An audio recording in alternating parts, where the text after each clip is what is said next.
ইলিশ মাছটির ওজন 1.5 কেজিরও বেশি। আজকে রান্না হবে ইলিশ মাছ, খাসির মাংস, গরুর মাংস, পোলাও, ডাল।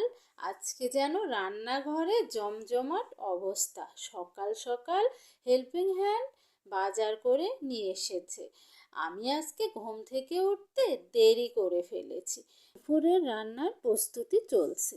সকালে রান্না হয়েছে চালের রুটি আর খাসির ভুড়ি। তো ঘুম থেকে দেরি করে উঠে দেখি রান্নাঘরে জমজমাট অবস্থা। তাড়াতাড়ি করে সকালের নাস্তা করতে হবে, কারণ আমাকে যে ভিডিও করতে হবে। তো দেখো আমি কি শুরু করেছি। খেতে খেতে ডাইনিং টেবিল থেকে চলে এসেছি রান্নাঘরে। খাবো এবং ভিডিও করব। একটি রুটি খেয়ে দেন ভাত খাচ্ছে। আমার আবার ভাত না খেলে চলেই না, যেন ভাতরই পেট, এমন অবস্থা। খাওয়া শেষ করলাম, করে এদিকে দেখো অলরেডি গরুর মাংস কিন্তু চুলায় দিয়ে দিয়েছে।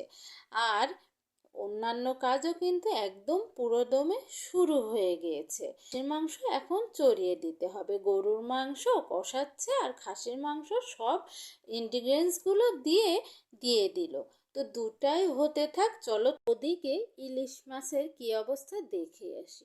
হেল্পিং হ্যান্ড ইলিশ মাছ অলরেডি পরিষ্কার করা শুরু করে দিয়েছে। তো হ্যালো ভিউয়ার্স, আসসালামু আলাইকুম। তোমরা সবাই কেমন আছো? আশা করি সবাই ভালো আছো। আলহামদুলিল্লাহ আমিও ভালো আছি।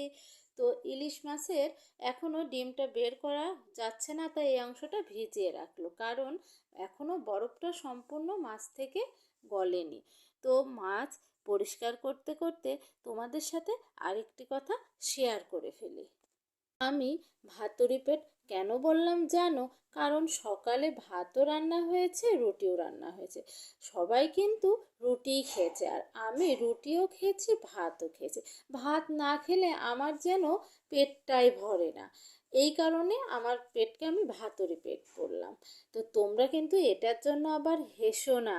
তো গল্প করতে করতে মাছ কিন্তু প্রায় অংশে কাটা হয়ে গিয়েছে। এখন কিন্তু পরিষ্কার করার পালা।